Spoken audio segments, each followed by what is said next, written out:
But you know what? I'll be honest with you. I actually like this weather. Oh my God, sweater weather. It's sweater weather. It's so perfect. It is. It's so great. It's like it's chilly. You get to layer up. Mm-hmm. Then you wake up in the morning. You're just like, oh man, I'm so cold, and I just want to be in a blanket. And I want like my warm hot chocolate, my little Hispanic Spanish tiger blanket that's super thick and cozy. Mm-hmm. I don't have one. I want one. See, the thing is that I like cold weather too because I like to be warm. Don't get me wrong. I do like to be warm because it's easier to get warm in the winter. Thank you. Yeah, it's easy to get warm than to get cold in the summer. Renee, this is why we work so well together. This is why I feel like you and I are like in sync most of the time because it's like I don't think anyone understands that because I've tried explaining that to a bunch of people and they don't understand it. It's like, yeah, but you could just like take layers off and, you know, go to the beach to cool off. Bruh. Hey, we all work. I'm a big boy. Okay? I'm trying to put layers on. I'm trying to cover as much. That's what. Okay, I feel for you 100% because I'm the same way. Yeah. It's just layering up is easier, and you know, in this other way which you mentioned, temperature control is so much easier because you can only take off so many layers before it becomes illegal. Yeah. Right. Yeah. That's it. Oh, and I just hate sweating. Yeah. I really hate sweating. But yes. Like, it's like because then we're not gonna get into that gross territory. and you started. Did you start recording when I went already. Like, ugh? Ugh. Yeah. That was perfect. That's the second time you caught me with that, dude. Oh yeah, I forgot because most people aren't here, so we are finally back. Yes. After taking a week off, but it feels like 2. So to our listeners, it doesn't feel like we had a break. No. But for me and you, it has. Yes. Which is actually, we haven't recorded anything in a week. Well, we technically recorded the commentary tracks. Yeah. But I don't think that much, like, effort goes into that. Yeah. But I don't think it's the same as this. And I'm going to be 100% honest. I feel like kind of like taking that break really ruined it because now I'm just like, now I really want to be back. Like I want to come back to this and just record. Like I missed it. Yeah, same here. No, same here. I miss like just coming in and just talking stuff with you. Yeah, I missed you too, Renee. Even though we do it, you know, outside, we talk about this outside of like recording. Mm-hmm. It's different when it's in recording because now we get to put our thoughts into the public. Definitely. In the commentary tracks in the second episode, and we'll talk about this afterwards if you guys aren't familiar with it, but I did mention something. Over the week that we took off, I got engaged. Yeah. Yes. Congrats. Thank you. Clap, everyone. Congratulate this man. No, I'll mention it now just because I'm still trying to get used to that transition where it's like, no, she's no longer my girlfriend. She's a fiance. Yeah. And I've caught myself a couple times. She's like, my fiance. My fiance. Now, what about your fiance? Is it hard for her as well too? She's still giddy about it. Yeah, she still is. Like people like will approach her and be like, oh, like what happened? And she'll announce it. She goes like, ah. She like gets giddy and like laughs. That's funny. It's cute. I like it. It was a special moment. So quick little, I guess for the sake of the listeners, you know, quick little thing, like how did you do it? Like a quick little story, little 2-minute story. 2-minute story. So I will start off by saying that I ended up crying more than she did. Cried like a baby. I did. I couldn't hold it back, and the only reason why is because I've had this planned out for. It happened November 7th. You mentioned it to me how months back, right? Yeah. So it was November 7th, which ironically falls on N7 Day, which is like Mass Effect Day, and I had no plan for it. Right. That was when we first got together, N7. I didn't plan it to happen that day. It just so happened to happen. Yeah. So now there's us getting together on N7, and now the engagement happening on N7, and I'm a huge Mass Effect fan. Yeah. If you guys listened to the previous issues as well. But basically, I ended up crying more than she did because I felt like my dad was a part of this engagement. I think I told you this. You told me this. Yeah, it was really beautiful. You were telling me everything was just working out in your favor as soon as you got there. Yeah, so we were planning to go to, or I was planning to go to Laguna, and I disguised going to Laguna Beach as like a photo op to take like an anniversary photo there. And before we left, the ring actually was picked up day of because there was a possibility that the ring wasn't going to happen or be done by the 7th, and this is because a lot of the places were getting boarded up due to the election. Yeah. So there was a fear of things going wrong, and a lot of businesses boarded up. And so the lady, shout out to Kobe Jewelers here in Uptown Whittier. Yeah. They were the ones that helped me out with the ring and everything. And Linda was her name. She actually was the one that picked up the ring at 8 p.m. the night before to make sure that I had it with me on the 7th. So if it wasn't for her, I wouldn't have had the ring day of to propose to her and make that day special. But the plan was to go to Laguna Beach, and I had this kind of like already pictured in mind. There was a gazebo up on a cliff. Now we were going to take a photo.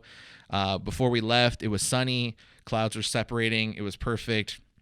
And I started smiling because I kind of had a feeling that like, oh, well, this is great. This is a good moment. And I felt like that was the moment where I felt like my dad was with me, and I'm like, okay, cool. And I don't mean to rush the story, but we do have a lot of stuff. We have a lot of stuff to talk about, guys. But it is for the sake, like I said, for the sake of the listeners. Yeah. So we start heading out to Laguna Beach. It starts getting really cloudy. We get there. Doesn't look like it's going to rain at all.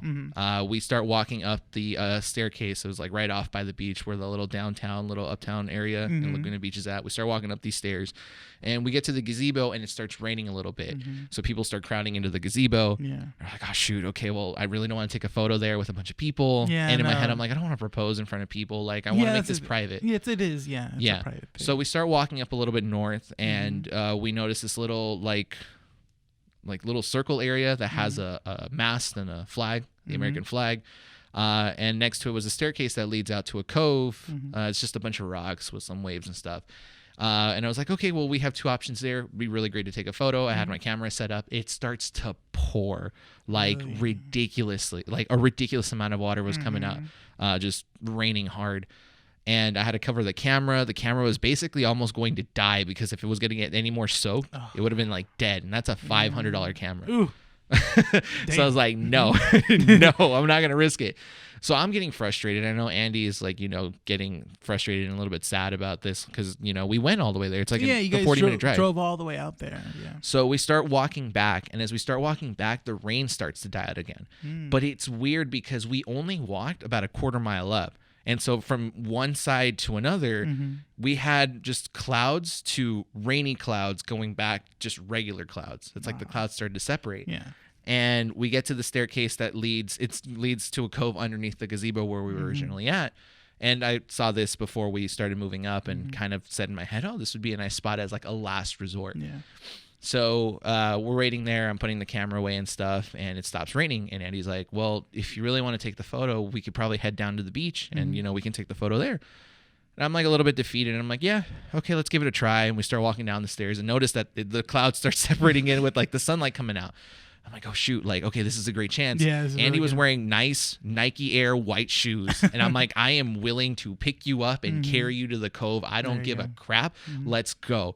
And he's like, no, it's fine. So we just start running, like speed walking, not running, but speed walking to the cove. Walking. Yeah. We get there. Clouds separate. It's perfect. Yeah. I'm setting up everything. I'm like, this is going to happen. This is going to happen. Then it starts to rain. But this rain is weird because it's that rain that happens like very rarely where it rains after the clouds have separated and then there's sunlight. It's just like the rainy sunlight kind of combination that's a little bit weird. But it only rained for about 30 seconds. And so Andy came and she covered the camera with the umbrella. I'm setting everything up. And I tell her, okay, well, I'm going to take a video to have the photo be a lot better because it'll process better. And I hit record. We go and pose in the place. And then I tell her, I brought you here to Laguna Beach because I promised you, I think it was like a year or two back when we were walking around there that this was the place I wanted to propose. I got on my knees. I got on one knee and basically asked her for her hand in marriage, and she laughed. Yeah, you can see in the photos, guys. Yeah, check out Brian's Instagram. We'll have it down on the the videos there. The videos and the pictures are beautiful. Beautiful pictures. Tripod only. Tripod only. Tripod only. And the photos are edited on my phone, so they're not best quality, but once I get into like Photoshop on my PC, it should be a lot better. But yeah, I didn't realize that people were watching from the gazebo. That's another thing, and I think I told you that when I was like, can you imagine just people up there and be like, hey, look. Like, so that was the thing is that we didn't recognize that people were up there until afterwards when she said yes and I picked her up. People were cheering super loud and we see people there. So my assumption was that one or two people were watching what was going on. And they said, guys, a proposal. There's a proposal. It's going to be really good or really bad. It's going to be really good. One or two ways. But they got there, and and it was surreal, and I cried because I don't feel like it was a coincidence that it rained so heavily when we got away from the spot. Yeah. And I wouldn't say that I'm a super religious man. I am Catholic, and I do kind of follow it in a way, but I'm not the type of person that goes to church every Sunday. But I do believe that there are certain moments where my dad is present, and I had a feeling that he was the one that kind of guided me there and was there. I think so. And in the photos, the sunlight that peers through the clouds, it's in an angle that's kind of like, I'm watching over you, and I'm acknowledging what's going on. So I cried because like this was finally happening. I was nervous about the whole situation. Yeah, she was going to say yes, but I was still nervous. And that my dad was it just felt like he was there. Yeah. And so it's special in two different ways for me. But now I am an engaged man. Yes. There's a little short story that probably took a little bit longer than usual. Fine. I think the listeners are happy for you. Thank you. Too. No, thank you. It's been an excellent week afterwards. So with that said, are we ready to go with the intro so that we don't prolong them and jump right into the show? Right. We're 10 minutes in.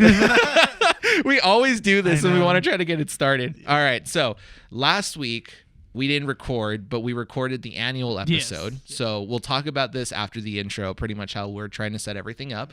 But that was you doing the intro. So now. Yeah, I forgot. I know, because it's been so long. It's felt like 2 weeks, right? I was like, who's done what? All right. Are we ready? Go for it. Here we go. Hello, citizens. Welcome to Keeping Up with the Nerds Variety Hour, coming to you from 12920 Philadelphia Street, Whittier, California, aiming to be Whittier's #1 podcast for all things nerdy. I'm your host, Brian. Renee. And welcome to the show. Hey, I got a little messed up. A little bit of a hiccup, but you picked yourself well. That's a little weak because of the week. A week off. We'll blame it on the week off. All right, so before we jump into the show, just a couple of little announcements before you guys, before we get into the whole meat of this podcast.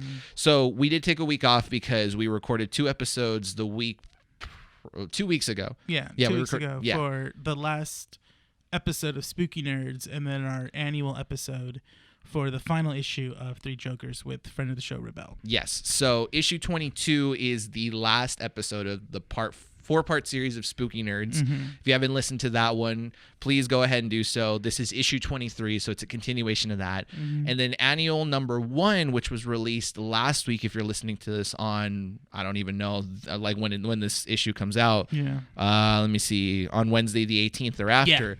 We're talking about annual #1, which was released on November 11th. That one is specifically only on the Three Jokers, where we bring up, or we invite friend of the show Rebel to discuss Three Jokers as a whole, as well as the last issue. And pretty interesting. We had fun with it. We had a blast. It was fun just talking comic books and Batman, and I think Rebel had a fun time.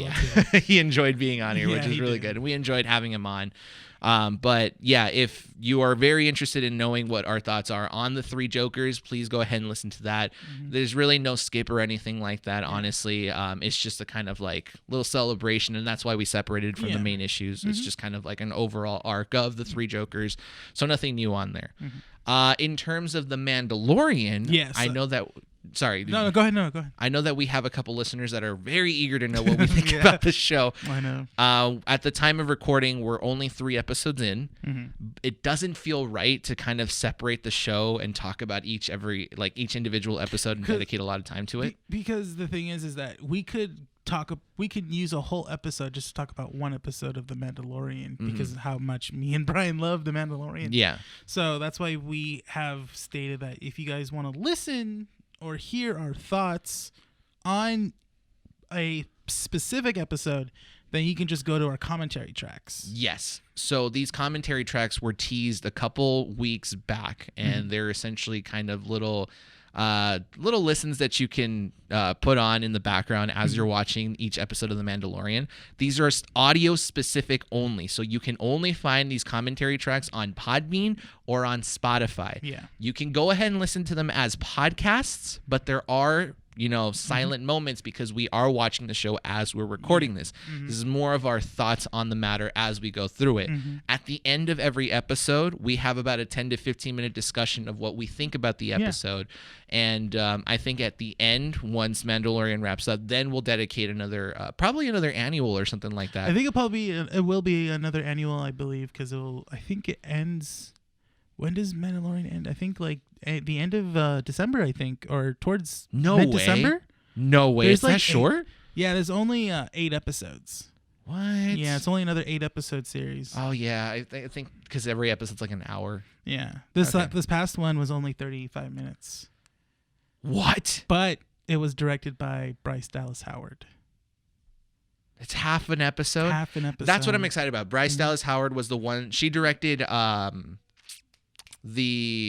one with the first appearance of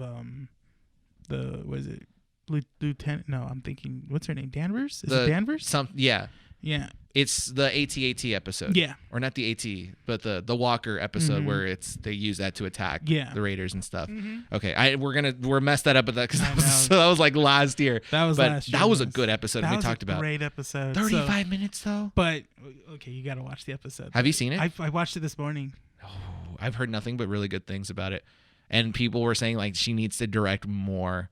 Which is good because I think she mentioned that she never had really much of a director experience. I will say this. It's a 35-minute episode, but she puts a lot into it. That's good. 35 minutes. That's good. It doesn't feel like 35 minutes. It feels like it's longer, but it's not. It's weird. I don't think we had many bad things to say about that episode. I think it was nothing but like fantastic and very exciting things to see what kind of work she would put into The Mandalorian. Yeah, so it's good. Yeah, it's good. So with that, yes. So again, we're going to talk about Mandalorian Season 2, but as a whole. Yes, and that'll be at the end once this thing wraps up. So if you're listening. Yeah, so once we finish episode 8 of the final episode of Season 2 commentary track, then we'll have an annual devoted to the whole season. Yes, and that'll be the whole thought. Like the whole process of the thing.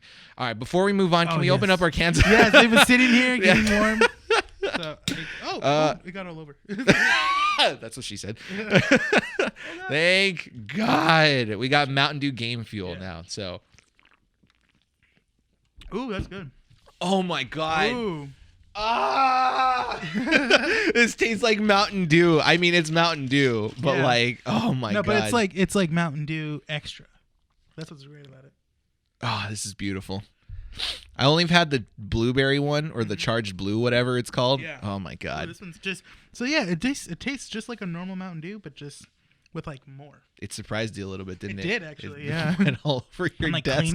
It got all over the keyboard. I'm gonna have to spray alcohol all over this thing so it doesn't get all sticky. It doesn't get sticky. Yeah. All right. So I think that's it for announcements as far as we know. Yeah, that's pretty much it. Okay. Yeah, I think. This year, next month will be, what is it? What did we say? It was 6 months. The first week of December Yeah, and then we're going to do Holiday Nerds. Holiday Nerds, yeah. Holiday Nerds. So we're going to plan that and, theme it. I mean, it's Thanksgiving. Sure, you can't skip Thanksgiving. No, we're not skipping it. We're combining it. I think we're going to say things that we're thankful for. If anything, maybe the last episode for this month. We'll say what we're thankful for. Thanksgiving. We're not. I'm going to eat my turkeys and hams. Today was the first day I listened to Christmas music. Really? Yeah, it felt so great. Really? I try to postpone that or watch Christmas movies at least after Thanksgiving. After Thanksgiving is when I start getting Christmassy. My fiance is opposed to decorating the apartment to look all Christmassy, and I'm just like, give me. I want Christmas. I get it, when it comes to like decorating and posting the Christmas tree, so that way you can have it longer. Mm-hmm. But I just feel like it's unnecessary, at least because Thanksgiving hasn't even happened yet, But it's like a wholesome time. Like, I feel like the theme of Christmas and Thanksgiving, like it's thankful, it's family, it's like togetherness, it's wholesome, right? Mm-hmm. So just combine both, but it's different color combinations because Thanksgiving is like brown, yellows, and oranges, and Christmas is white, reds, and greens. And no, shut up. It's all the same, all right? Just be thankful. God. Dang. So I'm waging war against people that want to separate the two. Declaring it right now. I do declare. All From The Office, which you had it on the store today, right? Mm-hmm. Yeah. All right. Renee. Yes. There's a lot to cover. So there has been this past week. Obviously, we are going to mention releases of certain consoles. Yes. We're going to mention that on the show. We're also going to talk about little shout outs as well, too. And then we're also going to mention something that came up today. Yeah, which was a surprise. And I was like, yes, we have content today. Which I haven't seen anyone talk about. So this is going to be interesting. Yeah. Breaking news from Keeping Up with the Nerds Variety Hour. All right, Renee. So I need you to strap in. We're going to go back in time, all right? Here we go. Back in time. Is that your own song? No, that's from Back to the Future. What? Do, do, do, do, do. You don't know that song? I don't want to play it because of copyright issues. No, of course. And I'm just like, hang on. I just saw Back to the Future like a couple weeks ago. We're going to go back in time. Okay. Oh, my God. I was like, I can only sing it for so long before copyright. Before the hammer of copyright strikes down this podcast. Nope. All right. So strap in. Here we go. Hitting 88 miles an hour. 88 miles per hour. To November 10th. And. Whoa. Oh, my God. Renee, you know what came out today? What? The Xbox Series X. It's finally here. Next generation. Dude. Some of the greatest things are about to happen. They're still counting in the States, though. Dang it. I thought we were so close. Oh, man. It's not over yet. Okay. Go back. That was my little bit. That was good. All right, so the Series X comes out today, November 10th. Such a great opportunity to talk about this. I'm not an Xbox guy, but this Series X looked cool. I'm not gonna lie. The design is neat. I did think it looked like a big old battery pack. But when you look at it at certain angles, and the way it fits, I've seen it in like entertainment centers. It's nice. It looks nice. It's nice. I think we were hitting on it, like hating it because it looked like a box. But now that like we've seen it, it's like, you remember How I Met Your Mother, the walrus effect, or the mermaid effect? That's what it is. The mermaid effect. It's like the longer you look at it, the prettier it looks, and that's what it is. So I'm excited for it. I am definitely going to buy the Series X. I think next year. Yeah, I think if anything, I'm gonna try and get obviously that when the PlayStation 5 comes out, I'm gonna try and get it. I think around my birthday, which will be June. But now that the Xbox Series X is out and I've seen it and how it looks, I might just consider getting.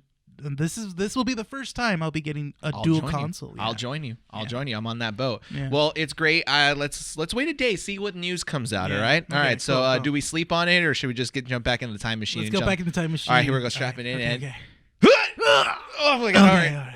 Renee. What? It's November 11th. Oh man. Oh, this is great, dude. They're still counting. What the heck? Did you hear? What? Xbox Series X consoles are smoking. They're not. Wait. They're smoking, right? Like they're cool? No, like they're catching on fire. No. What? Yes. No way. Yes. I gotta see this. Hold on. Let me see. Oh my God, they are. This is great. This is weird. Why is it smoking? Look. The 360 had the red rings of death. Oh my God. And then you had the series or the Xbox Ones, which like had the Kinect, and it was just stupid to look at. Right? Stupid in general. Stupid. Get out of here. But okay, did you watch the? You watched the video? I watched the video. It kind of looked a little weird, though. But does it not look cool? Like it's just like a little fog machine. Did you also hear that it could apparently, quote unquote, float a ping pong? Float a ping pong? Is that true? I don't know. G Fuel posted it. That would have to be really hot air to do that. Because it's venting air so fast or so like a lot of air to cool the Xbox Series X. I guess it could float a ping pong, but I don't know if that's true or not. I don't know. So I mean, sure, but Renee, I got to break it to you. What? Xbox said that it's fake. People were apparently blowing vape smoke into the console. What? Yes. Apparently people out there spend $500 to blow vape smoke into a console for the meme. Okay, I know vape smoke is not technically like vape, like cigarette smoke, but it's still like it's still bad to blow a machine. I mean, blow vape smoke into a machine. Wink, wink. Right? No, look, okay, on a serious note. Yeah. I get why, because it's funny. Yeah. But also, I got a lot of people scared, honestly. Yeah. And it got people to believe the news. But on a serious note, on a more serious note, there have been some issues with the Series X being reported today on November 11th. So according to some people that were using the console already, some of the disk drives are actually failing. Like it's actually not working and reading the disk properly. Also, because the Series X does have things like quick resume on there, so essentially you can like jump from one game to another. Because I think it's supposed to store like 5 games at once. It could do it in like seconds. So if you have like a game, like let's say you're playing Final Fantasy 15. Yeah. You can jump to like Doom Eternal within like a couple seconds in the same spot that you left it. So it's like for people that want to multitask, I guess, and like, I'm tired of playing Final Fantasy. Has there been an original game released alongside with Xbox? No, Halo Infinite was supposed to be the one. And it just didn't come out because, people were really hating on it. So they delayed it indefinitely. They don't know if it's even going to come out in 2021. Most people are saying yes. So there's no content, at least not Game new Pass content. is the only one. Yeah, so Game Pass is the major thing that they're selling with the Series X. I mean, I'll put it this way. I think we mentioned this in one of the videos that we were talking about the console wars. Yeah. I don't think that Microsoft is really aiming to make this their big hit console. I think what they're doing is just selling you a unit to get into their ecosystem so you can purchase Xbox Game Pass and play those games. It's an expensive unit because I don't think, it's $500, but it's going to be your Halo player when that does come out in about a year. That's maybe. true. So I think that's what they were trying to sell it. And they could probably update this console probably within the next year and a half. Okay. Maybe because the Series S was supposed to be the diskless version of the Series X. Oh, really? But it's weaker because it runs at 1440p and has like only half the amount of storage space that the Series X has. So you also, another thing, you can't play Blu-rays on an Xbox, right? On a Series X, yes. You can? Yes. Oh, not on okay. a Series S because the Series S is missing the optic drive. Okay. But here's the greatest part about the Series X. Yeah. It's the first console to ever have a special feature. What is that? You ready? I'm gonna play you a video. You're gonna listen to it.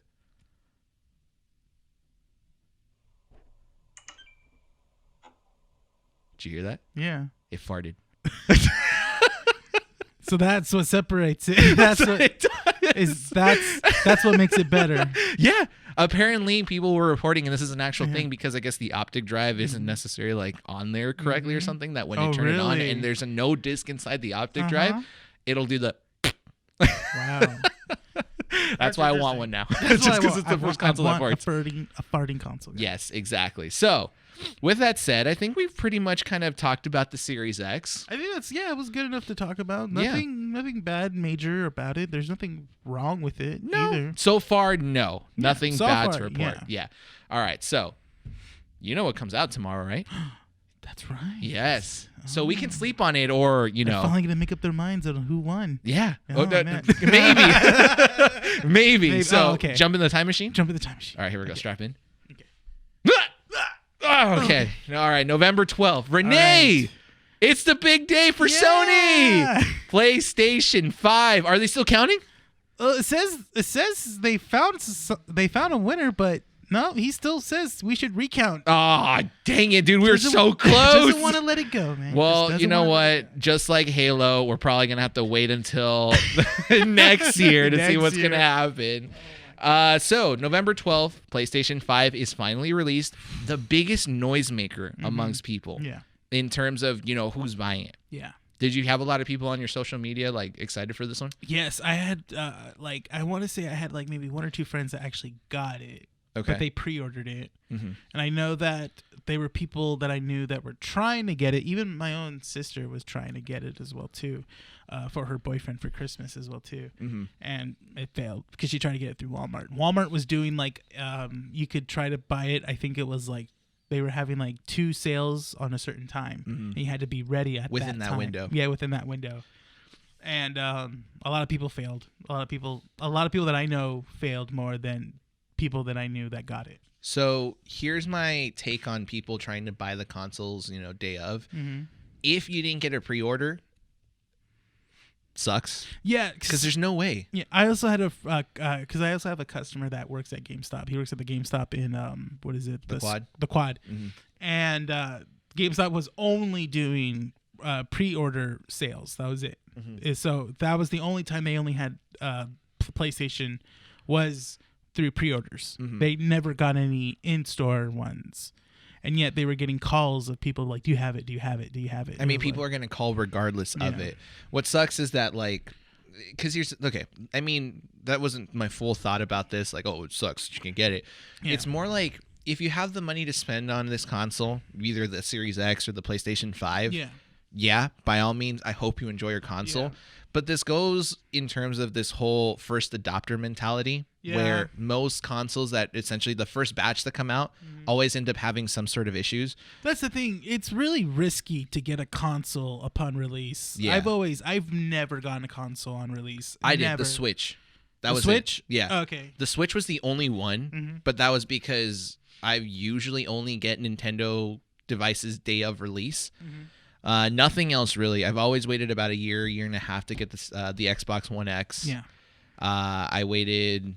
No, I didn't even get a PlayStation 5. The 360 was gifted to me. Yeah, no, I usually wait. Yeah, me too. I usually wait at least to maybe a good half a year. That's why I say, like, I get it around my birthday. Like, because when it's released, it's always around the holidays. Yeah. And I just wait until my birthday. It's like, oh, birthday gift to myself. There you go. Or wait until Black Friday or like Christmas time, because I know that Target usually does some really good sales. Well, I don't think they'll have any on this year. Not this year, but next year. Oh, definitely next year. Yeah. The way I usually buy my consoles is I wait for those sales, because they usually gift you like a $50 gift card. And I mean, it could go towards the console, but also you can get like a free game or something like that. Like, I remember when I got my Xbox One, I got Unity, which was bundled with it, but I also got like a $50 gift card that I used to buy a game with. So I had 2 games to play. I'm like, great, okay, that's cool. So I'm not going to complain about that. Yeah. So there's always deals to go with it too. And I feel like, well, I don't know. We'll see. I don't know. Have you seen any problems that have been coming out about the PlayStation 5 on November 12th? No. Not yet. Not yet. Yeah. Okay. Have you seen like the actual images of the PlayStation 5? Yeah, they look kind of cool. They're cool. Like, I think upon now, and then the last episode when we talked about how they revealed, it was at the Sony conference when they revealed the look of the PlayStation 5. It did look like a weird internet router. But then upon looking at it and seeing how you can hold it and place it and stuff, I think having it's weird, because when you put it down, like when you have it like horizontal, the disc drive is on the bottom. It looks ugly horizontal. Yeah. Are you on the same boat with me? Yeah. No, it does. And it's weird because it actually flops too. When you move it, it goes up and down because it's uneven. Yeah. There's one side that's heavier than the other if you get the disc drive one. And so it looks better when you just put it on its side. Yeah. There's no expandable storage yet on that device either. No, it's still, so it's marketed as what, 800 gig? Less, I think. Less? No, well, it's marketed. Yes. Yeah, yes. It's marketed as 800 gig, but when you actually use it, it's less than, what, 700? Yes. And this was revealed prior to release, because I guess someone leaked that information. Yeah, someone leaked that information. It sucks because most of these games now are running at about 80 plus gigs on, just installation. And, for me, that storage space is not too bad because I don't play a lot of games on PlayStation. I play the ones that I like. But for people that constantly play like online games or even Grand Theft Auto takes up a huge... It's 100 gigs. Yeah. Forget Grand Theft Auto, Call of Duty Modern Warfare. Yeah. 200 plus gigs. So if you're a player that plays all those games, your storage is already gone. That's it. Yeah. And you have like less than 500 left now. Here's the thing. If they don't fix the expandable storage stuff, games are going to lose out on sales. I mean, there hasn't been enough yet because Xbox didn't release anything from what I've seen. But PlayStation released Miles Morales. And they also have the remastered version of Spider-Man. And Bugsnax is the one that came out. Demon's Souls has come out. If you only are limited to about 650 something gigabytes of storage and you buy every single game, what if like next week or 2 weeks from now or something, so on and so forth, another game comes out? Cyberpunk. Yeah, twice. Knock on every piece of wood available.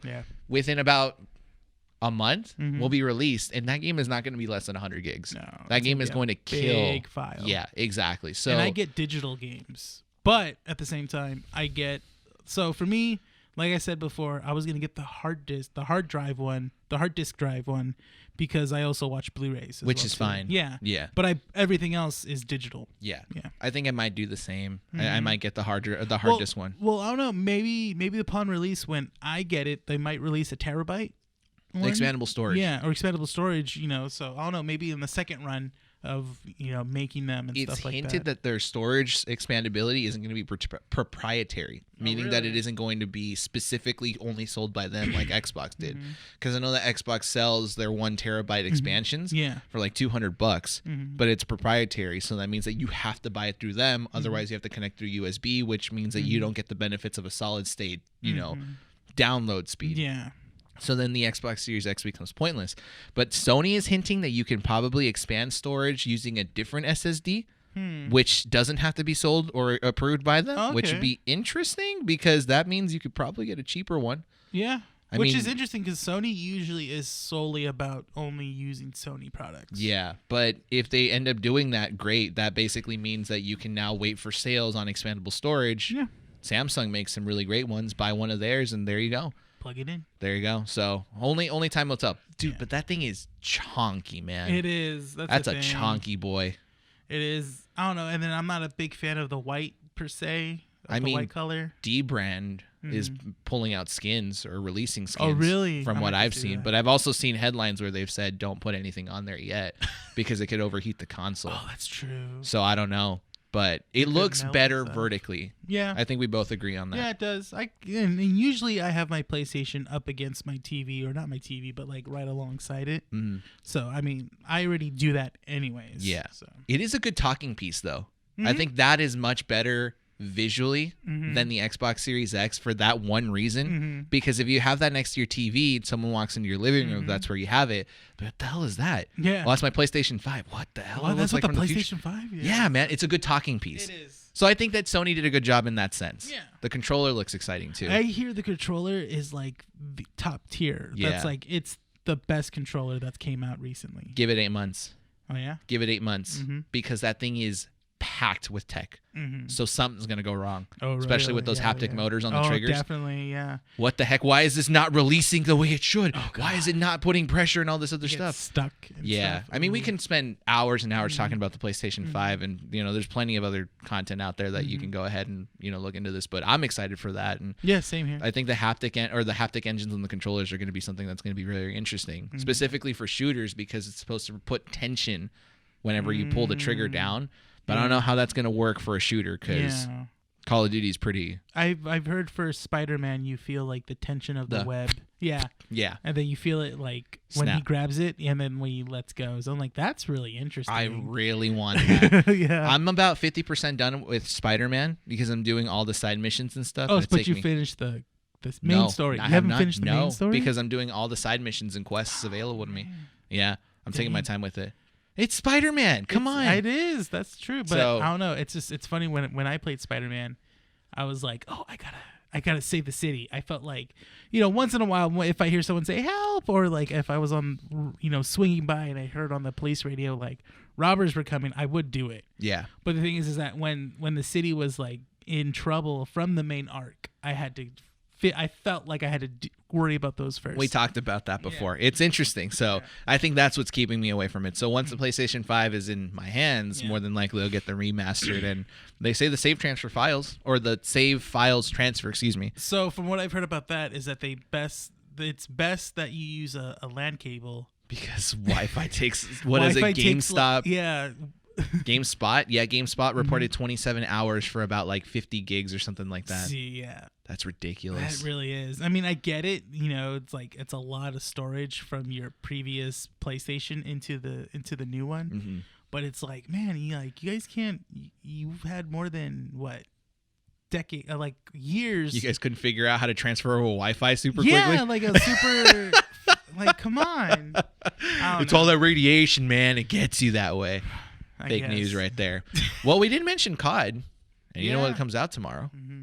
Call of Duty Black Ops. Ooh. Do we sleep on it or go in the time machine? Why am I even asking? Strap in. Let's go. Strap on. Okay. Here we go. Okay. Oh, Renee, we're on present day November 13th. Friday the 13th. Can we go back? I don't want to be here anymore. I don't want to be Friday the 13th. No, on a serious note, Call of Duty Black Ops releases. Yes. Finally, one of the most anticipated Call of Duties in years. And thanks to Modern Warfare, Call of Duty feels revived again. And I know some people be like, oh, you're talking about Call of Duty. This is something I really like. I was a huge Call of Duty player back in high school. I was too. I loved playing Modern Warfare. I played World at War, Modern Warfare, and then Modern Warfare 2. That was the game. Modern Warfare 2 was just spectacular. That was just so much fun. I mean, I forgot how, like, I watched a Let's Play recently of Modern Warfare 2 because I was like, wait, what story happened? And I was like, oh my God, I forgot. I was the airport scene? Yeah, the airport scene. And then the ending too. Yeah, the ending. Modern Warfare, the new one that came out last year, had a similar scene where you basically had to infiltrate a home, and I guess like one of the terrorists, like one of the women is carrying like a baby, so you shoot her and put the baby back in the crib, and that was like a very weird part. It was interesting, but it was weird. But quick shout out to my friend Justin, who is a producer for Treyarch and has his name in the credits for Call of Duty Cold War. We had a little mini celebration for him because it's so cool. It's so great because it's his first AAA title. Aww. And so he's like, yeah, my name's in the credits, but you got to beat the campaign. I'm like, you got it, buddy. I got you. I got you. So he worked on it. Really happy for him. He's really, really excited. You can tell it in his face that he's like, yes, like this is it. So I played it a little bit. How is it? Fantastic. Multiplayer? You didn't play the story already? Not yet. There's a couple glitches I found already. Specifically when you use like certain kill streaks, like the RCXD. If you remember that one, little remote control detonator. Oh, yeah. I was playing it earlier today, and I put it out there, the RCXD, and it wouldn't move. So I'm like, okay, so what do I do? And I detonated and killed myself. I'm like, God dang it, this glitch. But it feels like an old school Call of Duty game. There's no mounting. There's no it feels very gun heavy. It's not so much about how many times can you get a certain kill streak to, cluster strike this area or, burn these people. It's very gun heavy, and you have to have that skill set for you to kind of enjoy it. And it's not forgiving if you're not really familiar, at least from what I've seen, because it's very, very wants you to know what like the actual thing of Call of Duty multiplayer is, This is the multiplayer. Yeah, this is the multiplayer. Good luck. I have a quick little shout out to a friend of mine, Damien. He was actually a voice in the campaign as one of the characters. The character was named Stone. He says, the dude in the baklava. In the balaclava, I don't know, on the new Call of Duty Black Ops Cold War game. So yeah, that's cool. Man, we got people who are working on AAA games now. Yeah, this is great, man. Where's my copy? Just kidding. No, I bought that game in full, man. I wanted to support it. You have to. Yeah, it's a good one. I'll do a little self promo. I'm actually streaming now, just for fun, just to kind of relieve some stress from like work and stuff like that. So if you guys want to follow me, I usually stream Warzone with a couple friends, but with Black Ops out there, more than likely I'll be doing some multiplayer, some of the campaigns. So if you guys want to follow me on Twitch, twitch.tv/turtlag562. That's TURTLAG 562. You can follow me on there, and I'll stream some stuff. It's been fun. It's been good. So I'm actually pretty happy with Black Ops. So only time will tell to see how the campaign is when I actually play it. There's multiple endings according to what was being said. Really? I haven't watched any of the reviews because I really want to see what goes on. Yeah. But yeah. With that said, are we kind of caught up with everything that's kind of released? I think so. Nothing else has happened. WandaVision was announced a couple days with the release date of June 15th. Yeah, so it was originally supposed to come out, December? No, there was no release date. Oh, I thought it was. No, there was no release date because they said that they were kind of like up in the air about when they were going to release it. Then they kind of announced that they were like, oh, well, you know what? It might come out this year, but more than likely next year. And then that's kind of the speculation. But finally, June 15th. And then I sent you a message. I think it was in the group chat. Yeah, it was the first episode, right? It's filmed in front of a live studio audience, and it's going to resemble I Love Lucy and stuff. Kind of, yeah, which is interesting. Yeah, so it's going to be all in black and white. Yes. That's pretty cool. Do you kind of think that theory that I proposed to you might kind of be true? Maybe. Seems like it. You know which one I'm talking about, right? The one, did we talk about it on mic or off mic? It was on mic.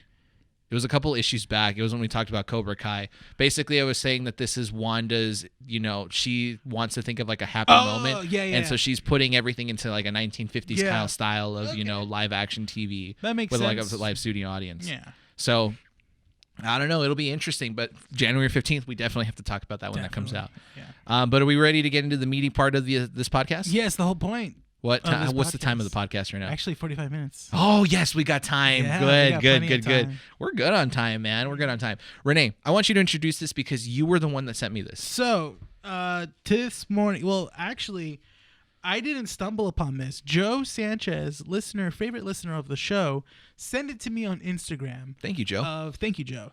And it caught my attention because the article said Jim Lee leaving DC Comics shutting their doors down.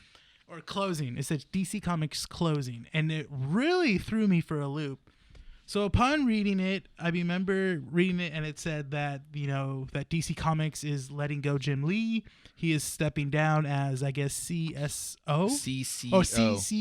of DC Comics. Or COO or something like that, yeah. Yeah. And he will no longer be part of it as well, too. He's going to be doing his own thing. And I was like, wow. And then they went, and upon reading more, it says that DC Comics will be, the publisher won't be technically closing, but they are going to be ending a lot of their titles to the point where it's only going to be less than 10 titles. 12. 12? 12 is what I was reading on there. 12 titles a month. Which basically means it's only going to be their main stuff, none of their like side characters. They said the ones for sure will be Batman books, Superman books, Wonder Woman, and Justice League books. That's it. Suicide Squad as well, because that's their big title right now. They're transitioning over from digital, is what the article was saying, is that they want to do all digital comics released within a couple, like on a monthly basis or something, and then probably do a big book release sometime afterwards that's physical.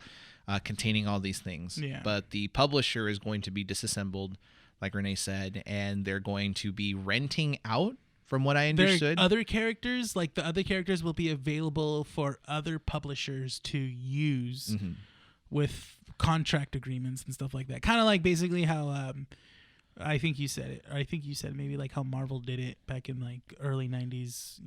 When Stan Lee just sold a bunch of his rights to all the characters and stuff to different studios. Yeah. So, which is weird because it's like, that's really interesting that they're gonna, like, you will see like a Green Lantern. We'll see like Green Lantern or what is it? Dr. Fate, Hawkman, all these other characters, Black Canary, Green Arrow. We'll see all these characters in different books or something like that. So before we jump into it and disassemble the article. The other thing, if you don't mind me mentioning about Jim Lee, is that after he steps down right now, according to this, we're getting this piece of information from this site called Cosmic Book News. Yeah. It's an article that was written yesterday, 11/12, as of the time of recording, by Matt McGloin. And this is going off of a YouTuber. I think he's an artist, Ethan Van Sciver. Yeah. Supposedly, the article pretty much says that he is, a veteran of the comic book industry in terms of art. He knows what he's talking about, all these different things. So that's why this caught my attention, or our attention. Yeah. It caught our attention pretty heavily because you can't just put a title out there like that and not basically think of it as like big news. Yeah. But in terms of Jim Lee, after stepping down, it's supposedly rumored that right now he's working on like an atlas for DC. In terms of certain art pieces for certain characters. The example they were using was Firestorm. So he's drawing different variations of Firestorm. Yeah, just to see, like, this is how it is, this is how he is. And then, like, after that, AT&T will own that book or that journal. Yeah. Which is really weird. Yes. Okay. So there are certain portions of the article that we're going to leave out right now because we can discuss that in, heavier towards the end of the podcast. But what I would like to start off with is disassembling those first portions that we were discussing earlier. Do you believe this article to be true? After sitting on it the whole day, and then we watched the certain link that you sent me, and upon basically revisiting it right now, it feels like a TMZ article now. It does, right? Yeah, it feels like TMZ just got like one little thing about it and just ran with it. Yeah. So now, because you know what, that's why it's like we sat on it the whole day. I went on Facebook, I went on Instagram. Nothing else was mentioned about this whole thing. I'm glad because So the link that I linked to, I'll go ahead and actually post this article in the description on the YouTube channel. I don't think I'll post it on the not on Podbean, but it'll be on the YouTube channel. So if you're interested, head on over to our YouTube channel, subscribe, and click in that. Smash that notification. There you go, a little self promo. In the description below, it'll be titled with the article on there, so you can read it for yourself. But in the article, there's a link that they used to essentially write this article, and it's Ethan who basically kind of describes and talks about this situation. And he mentioned this piece where he mentioned the name Michelle Wells, who is not the director, but she's working with in distribution of books for young adults with these DC characters, and he was saying that she got fired. But then weird, you go to her Twitter, and she doesn't mention that at all. Usually, when people of that kind of stature get laid off or fired, they'll immediately update their social media to say former employer, former, director, creative, whatever it is that it is, or even announce it on Twitter that they got laid off, but nothing. I didn't see anything. Me neither. That's the thing. And also, Jim Lee hasn't mentioned anything either.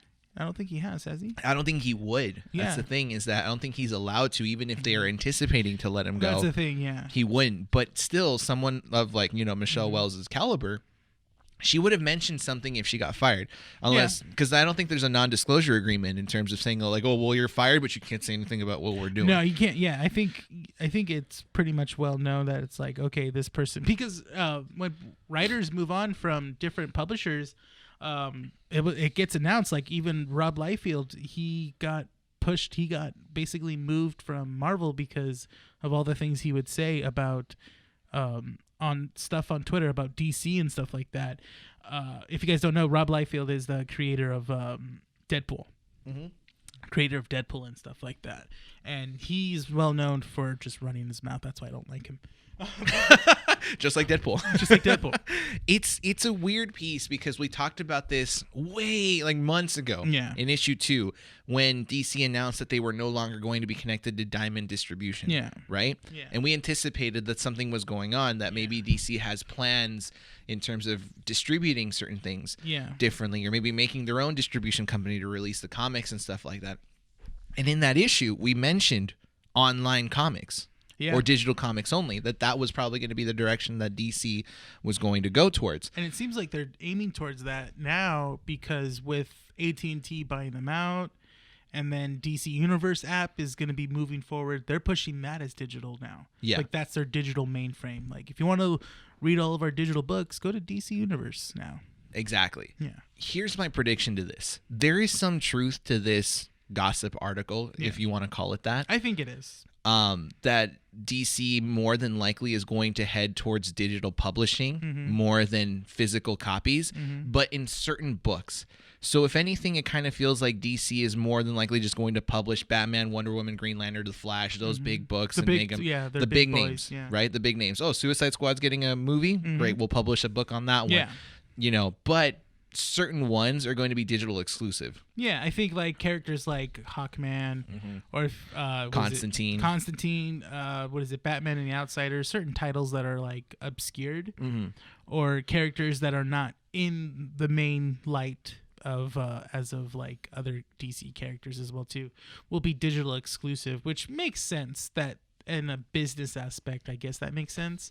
Saves you money from printing. Saves you money for printing and stuff. You can just make more money off your big titles. But now raises the question is that will they focus on, now that they're going to be cutting titles, will they focus on their printed titles more now as of quality wise, as of story? That all depends on how AT&T handles this distribution. Because AT&T is weird right now, and that's something really that we can talk about, because they own a lot of industries that you and I both consume. Rooster Teeth is one example, and they kind of seem like a little bit sketchy on what's going on. Especially with everything that's happening, with Rooster Teeth. It seems like Rooster Teeth is kind of going on a decline. Yes, and even they still have RTX, which is their convention. They're still, advertising a lot of stuff. Their merch seems to be selling. Like, they're advertising as if nothing's going wrong. Yeah. But a lot of their content creators are just kind of like skeptical about what's going on. Like one being, the early ones was the Creatures. That's gone now. Yeah, Funhouse with their whole scandal that happened with Adam Kovic. Cow Chop now done. Well, they've done for months now, but they ended. Yeah. Rooster Teeth is more of a business now, more of like I guess like a group. Yeah. Like not a publishing group, but like what is it called? Like a multimedia something? Yeah. It feels like that, which I mean, that's kind of what it was, but it feels more like business now. Because like they're focusing on putting out like Ruby stuff as well too. Yeah. They put out the Ruby comic, but now that's over. They finished doing that. There you go. So if that's any indication of what AT&T is kind of doing with like those kind of companies, you can only assume what's going to happen with DC. And look, so far, I'm enjoying what they're doing in terms of moving all the viewing content from the DC Universe app over to HBO Max. Yeah. I know that there's certain people that don't agree with that, but again, this goes along the lines of consumer friendly and less subscription. That's the thing. It takes, for you and me, it makes sense that they would move it to HBO Max because, there's shows that we watch on HBO or would want to watch on HBO. And that also there's shows that we want to see from the DC Universe app, but now it's like, okay, cool. It's more convenient for us that exactly it would be in the same place. Young Justice, according to a friend of the show, Ravel, is now officially on HBO Max, which is fantastic because I still haven't seen season 3 yet. So great. Now I know what to watch. Right? You're going to watch it over the weekend now. There we go. Yeah. So there's certain things like that are very beneficial, but that publishing aspect of DC is the scary part because we're still comic book readers. We still get our issues of Batman. Oh, yeah. Think of the 3 Jokers, which we just talked about. Yeah. Is that going to be affected, or is that something that's going to still be printed only? And, that's the thing. I think it'll be stuff that they know, like Batman 3 Jokers. I followed Jason Fabak on Instagram, and he basically revealed how the hardcover will look, and it has all 3 Jokers that's great on it and stuff like that. So the hardcover is ready. It's going to be released, I think, in December. So there's still like plans for this stuff. So I think if this was to move forward and this is their plan, that it probably won't happen well into the new year. Probably mid 2021. Because the thing is that even though they said that they are going to cut most of their titles, they're still doing Future Slate or Future State that's going to come out. Which a lot of people are excited for. Yeah, and that comes out in January. And that's supposed to bring in new characters and tell new stories as well, too. It's supposed to expand on the DC universe. This is where the speculation happens because, we've seen it before where companies like the mothers of companies, AT&T is the example in this one, they essentially let these little kids, their little companies, DC, do whatever they want. And then the next day you wake up, cut, done, you're done. Yeah. Oh, you had plans to release this? Canceled. Yeah. And it happens. But right now, DC feels like Rooster Teeth in that sense, where they're advertising and releasing things and getting you excited for the next things that are coming. That's the thing, yeah. But then what happens tomorrow? Then they change their mind and like, okay, we're going to do something. We're going to cancel that. We're going to shows what kind of business AT&T is, honestly. But that's every business. If it doesn't make you money, if it doesn't increase you by if the profit isn't there exponentially, they could give a crap about what you do. It sucks because from our perspective, we still collect the issues. Did you buy all the issues for 3 Jokers? Yeah. All the different covers? Well, I only got the covers I like. So I got the main cover and then the superhero covers and then the 1 out of 25 covers. So friend of the show Rebel and I actually got all the covers. Yeah, and that because we love it. Like we're not gonna open them up, but we're like in love with the art and stuff like that. So to us, printed issues means something. It doesn't mean what's a digital copy to us on the phone. That's the thing. Yeah, it doesn't mean anything. We can read it, but we can also go to Variant on YouTube and watch one of the videos that does a summary. That's the thing, and I hope AT&T knows that kind of business aspect is not going to work if you're just going to go towards digital, because you're gonna lose consumers at that point. You're gonna lose collectors, and also just you and me, like die-hard comic book readers, that would prefer a hard copy in their hands. It's that meme of what's his face's name turning around and shooting the guy on the couch. Oh yeah, If only people bought more comic books. If only people bought more comics. Yeah, and it's like, no, because you're ruining it for everyone else. So yeah, go ahead. No, sorry, go. Well, the thing is that my overall thought is just kind of like, like you can't just switch and drastically change not a business, but a company like DC to your own ways, because DC's been established for so long, Mm-hmm. And to drastically change it to the point where it's like, oh, we're going to do just digital now is kind of like really far-fetched. Yeah. It's not smart. It doesn't sound like a smart idea. I mean, you never know at this point. So, the consensus is that this feels like a gossip article. Mm-hmm. You said it. Yeah. TMZ posted just real quick. You're assuming that all these things are happening. Yeah. It just doesn't feel right. Yeah. Right? And mind you, again, I haven't seen any articles about this. No. Just Cosmic Book News. Cosmic Book News. Yeah, just Cosmic Book News. And they're going off a YouTube video that this dude basically made. Mm-hmm. Now, I showed you that video because I wanted to see the actual source where they got this from, right? And I wanted to, because we could have easily gone this direction and been like, oh, this could have been a different type of episode or issue. Panic, guys, it's over. DC's quitting. Yeah. Comic book stores closing. That's it. No, we're going to take this and actually look into it. Now, we both watched the video. Yeah. And we left out one last portion of it, which this guy, is it Ethan talking on there on the YouTube video? Yeah. I'm not so familiar with it. I think it is Ethan who's actually speaking in that video.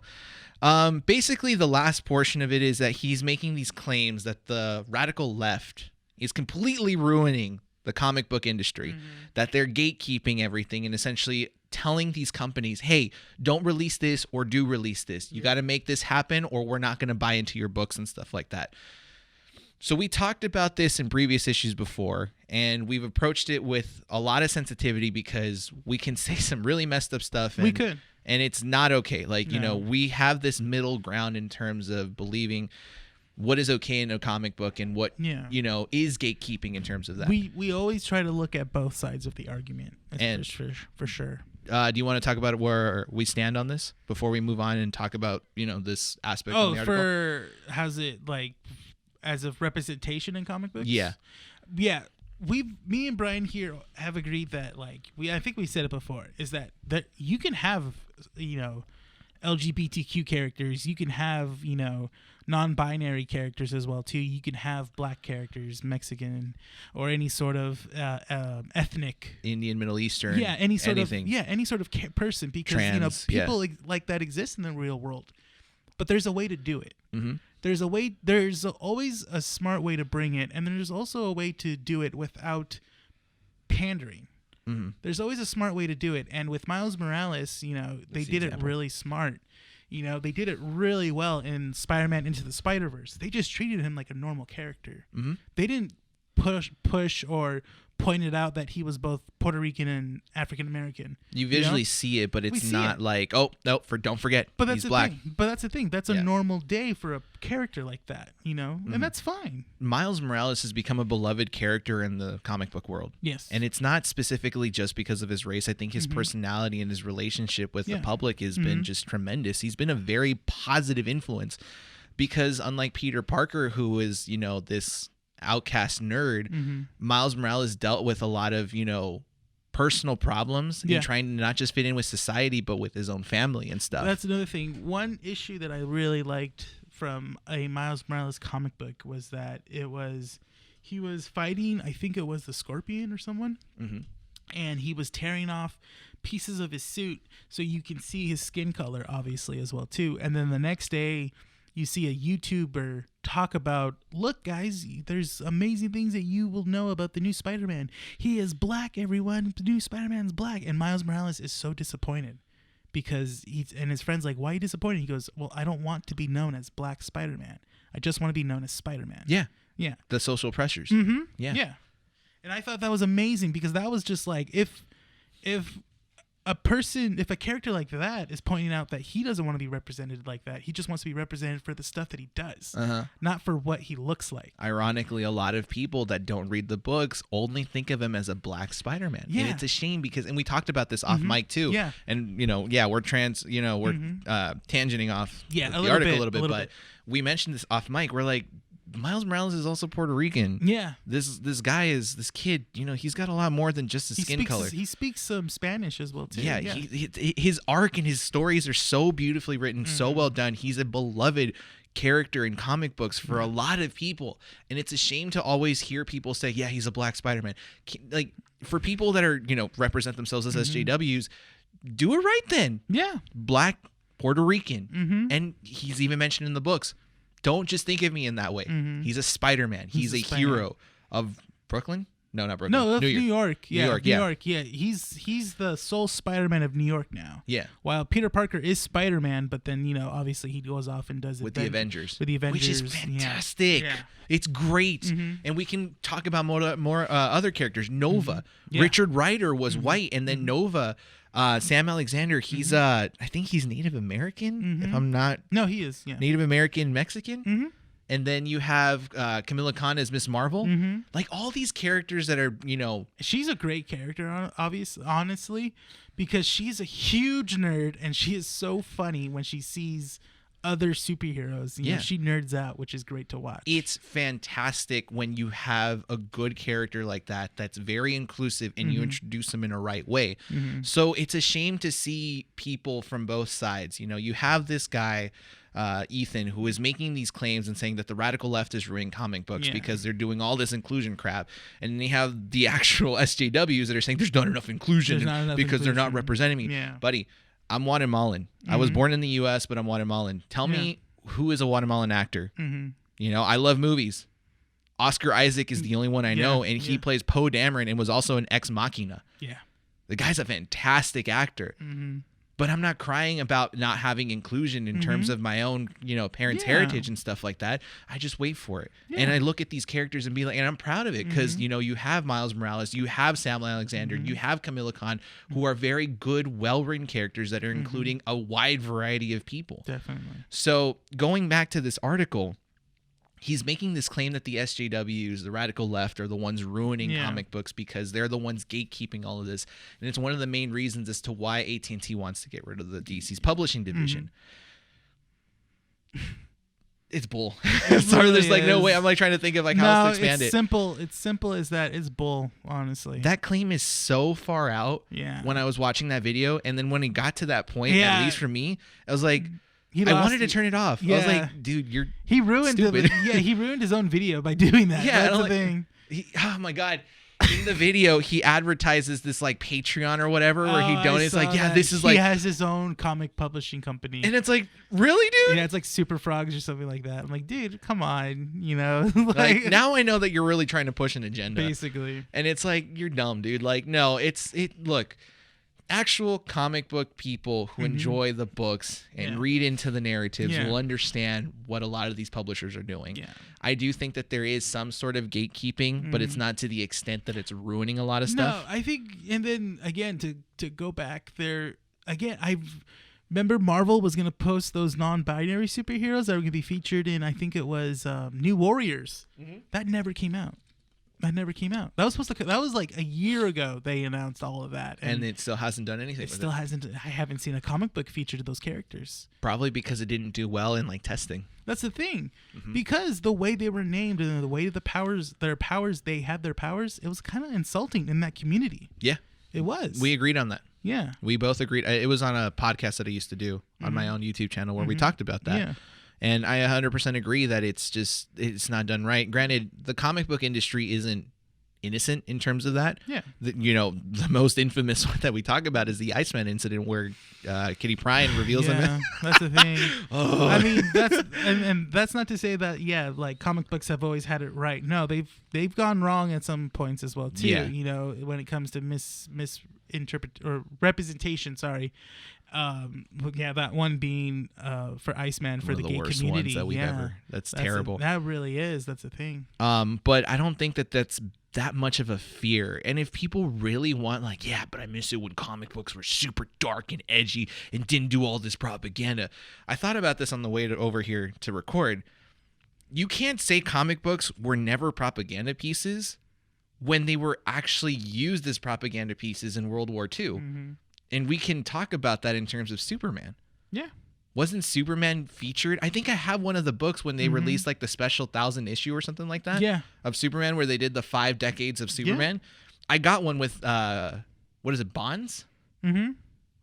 War Bonds. Yeah, War Bonds. War That's Bonds. what it is. Yeah. It's advertising that on the cover. Yeah.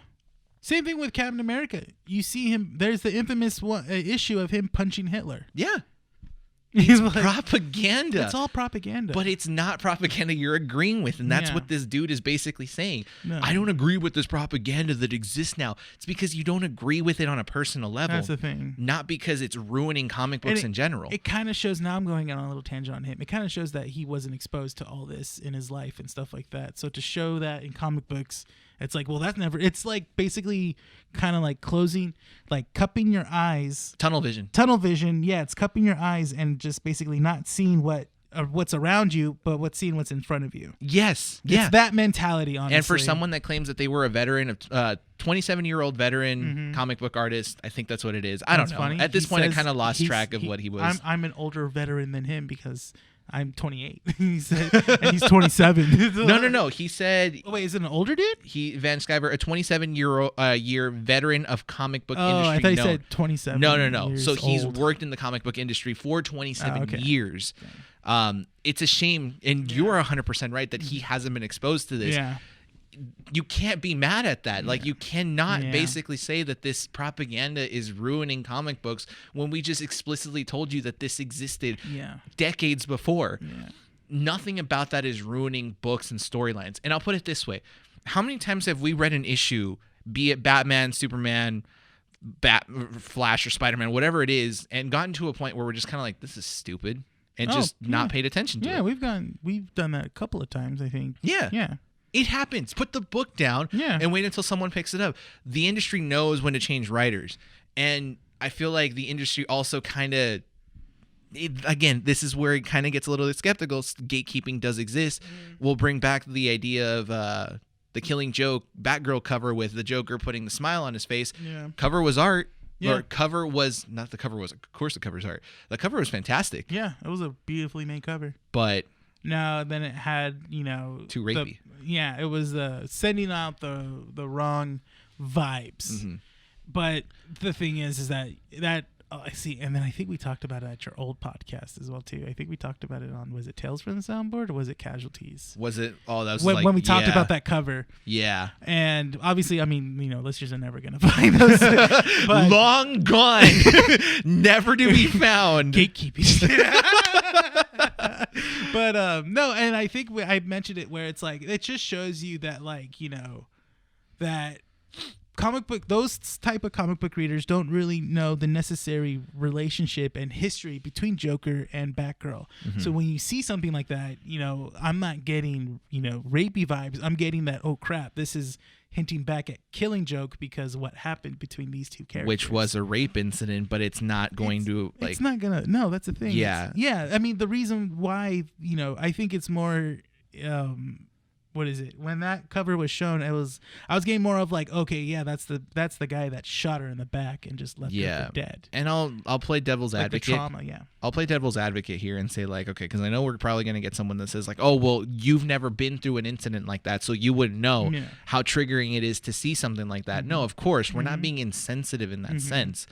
I think it's more along the lines of, like you said, there's a relationship between these two that did change her in a way that we see now. The three Jokers, reference that heavily, and it changed who she is. Yeah. And it changed the character dynamic between Red Hood, Batgirl, and Batman. We see that in the writing. Oh, definitely. So I think it goes to say that there's certain things in comic books that people should definitely watch out for. And if they don't feel comfortable with it, not to say to turn the other cheek and never talk about it, because if someone does do something insensitive, call them out for it, because there are writers that end up doing that.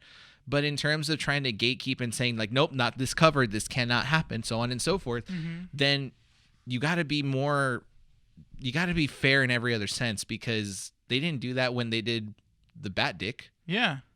They just put it out, and then everyone was all happy about it. Yeah. They're like, oh my God, Batman's showing his schlong. Yeah, exactly. So it's a weird and uncomfortable kind of place to talk about, but I don't know. Ethan lost me with that. Yeah, with that remark. Yeah. Yeah. I was just kind of like, buddy, you made this because he into a was gossip making piece. points. Yeah. He was making points in the video, and then when he said, "Oh, it was the radical leftist kind of thing," and I'm just like, "Oh, really?" So, man. So we're dealing with this type of person. I thought he was out of office, but okay. All right. Any closing thoughts before we wrap up this podcast? Just that it's been a long week. Glad to be here. Yes. But excited to see what else is going to happen with the consoles moving forward. Yeah.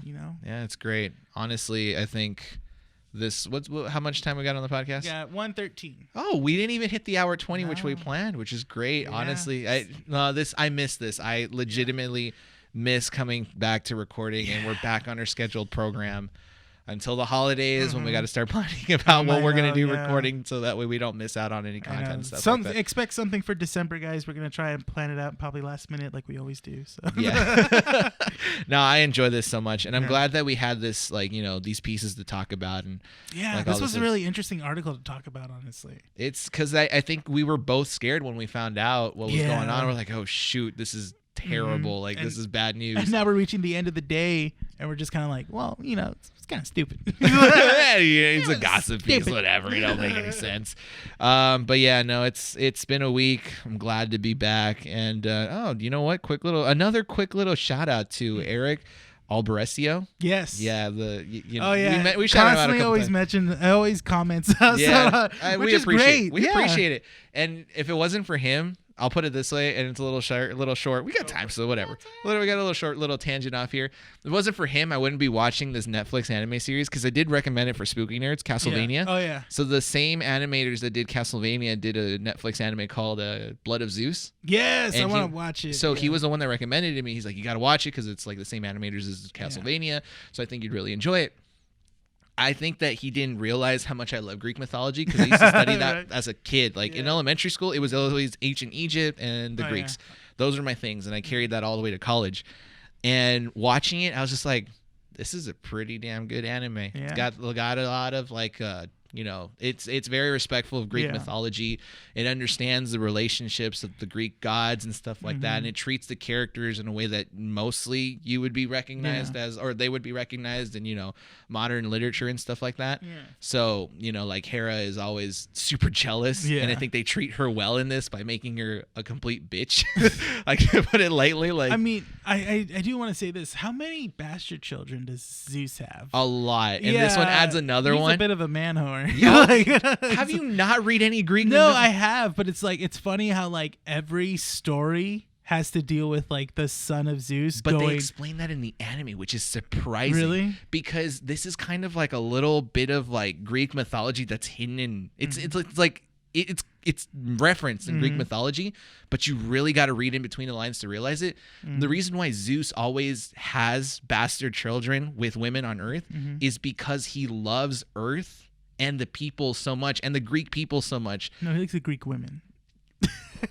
Yes, but it's referenced in that sense that he loves them so much because they're so beautiful that this is the way he expresses his love. His seed. Which is like his seed. The Greeks are weird, man. The mythology is weird. Yeah. It's we can get into this whole thing. Odyssey, Assassin's Creed Odyssey does that. Yeah. I'll tell you right now, my playthrough of Assassin's Creed Odyssey is I'm a man whore on the game. There's a little segment where you do a little side mission to basically help this elderly woman to get her husband to perform. Thank you. I was looking for the word to perform, and so you do these you have to go and get these fetch quests to bring all the ingredients for the stuff. And spices. Yeah, and so when Blue you get right, and so when you get to her and you bring her all these ingredients, the husband is like, "Oh, I really got to do this. I'm tired. I can't do this. Can't you just satisfy my wife yourself?" And I'm like, hell yeah, I can. So you spend it literally is a cutscene of like you going from like morning one day to the morning next. And he's just outside the home waiting for you to be done. Oh my God. It's fantastic. Like Forrest Gump when he's just sitting there on the swing. That scene like gives me chills all the time. It's so gross. Oh yeah, that's right. When he walks out, yeah, he's all, "Oh, you're."